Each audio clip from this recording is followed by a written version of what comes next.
នេះហើយទំពាំងទូដីបើបងប្អូនណាមិនដែលឃើញទំពាំងទូដីគឺនេះហើយទំពាំងទូដីដែលមាននៅក្នុងបទចម្រៀង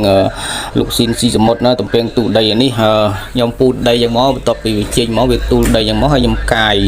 ដីបន្តិចមកខ្ញុំកាត់បានហើយនេះពេលខ្ញុំកាយដីហ្នឹងគឺ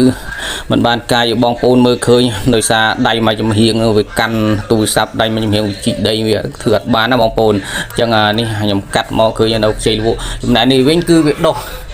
នៅលើគល់ក្តាលវាលបងប្អូនអញ្ចឹងនេះខ្ញុំរួចហើយបានខ្ញុំកាច់ខ្ញុំថតមើលនេះនេះឃើញបងប្អូនគល់វាធំមែនទែនហើយពេលយើងកាត់ចឹងនៅខាងគល់ឡើងខ្ចីលវក់នេះគឺបងប្អូនខាងគល់នេះគឺសិតខ្ចីល្អមើលខ្ញុំកាត់នេះបានគូសំប៉ុន្តែគ្រាន់តែថា